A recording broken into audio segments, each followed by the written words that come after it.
Dans cet épisode de nos tutos sur DaVinci Resolve, on va passer en revue chaque page de notre logiciel et expliquer à quoi elles servent. Je précise tout de suite, cet épisode sera certainement très court parce qu'on va pas rentrer dans les détails de chaque page. À terme, vous pourrez trouver sur la chaîne une playlist dédiée à chaque page. Il y en a déjà une pour la page Fusion, avec une longue liste de tutos déjà publiés, et à l'heure où j'enregistre cet épisode, les autres restent encore à faire. DaVinci Resolve, c'est un logiciel de post-production très complet qui nous permet littéralement de faire toutes les étapes d'une post-production au sein du même logiciel. Et toutes ces étapes correspondent à chaque page que vous voyez en bas de l'écran. La première page s'appelle Médias. C'est la page dans laquelle vous allez pouvoir gérer les médias de votre projet, les importer, les exporter, effectuer des annotations, notamment en passant par les métadonnées, leur donner des mots-clés, les trier en plusieurs dossiers et sous-dossiers. Bref, c'est là que vous allez faire ce qu'on appelle le dérochage. La page suivante s'appelle la page Cut.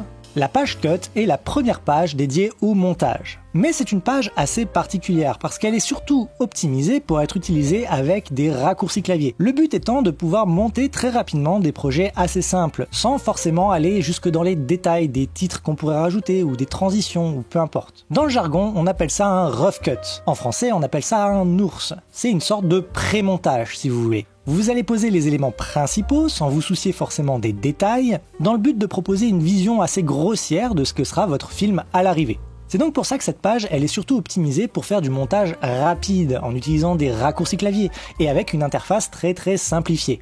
La page suivante, quant à elle, nommée Edit, est celle qui est véritablement dédiée au montage pur et dur. Là-dedans, on va pouvoir y retrouver tous les outils habituels qu'on peut trouver dans tous les logiciels de montage, que ce soit Final Cut, Avid, Premiere Pro. Vous allez avoir la main mise sur absolument tous les paramètres de vos effets, de vos transitions, de tout ce qui concerne vos clips, avec tous les outils nécessaires pour travailler confortablement. C'est cette page-là qui reprend simplement l'interface de plus ou moins tous les logiciels de montage du marché. La page suivante, la page Fusion, c'est la page dédiée au compositing, à la modélisation de particules et la modélisation 3D, bref, aux effets visuels de manière générale. C'est l'équivalent ni plus ni moins d'After Effects pour la suite Adobe. Sur cette page, vous pourrez faire n'importe quel effet, allant de l'incrustation fond vert au motion design à, comme je l'ai dit, la modélisation 3D. La page suivante, nommée Color, c'est ce qui a fait la renommée du logiciel DaVinci Resolve. Comme je l'ai dit au tout début de cette série, à la base, ce logiciel est un logiciel d'étalonnage, c'est-à-dire un logiciel qui va nous permettre de retravailler l'image de notre film, faire de la correction colorimétrique et lui donner un look.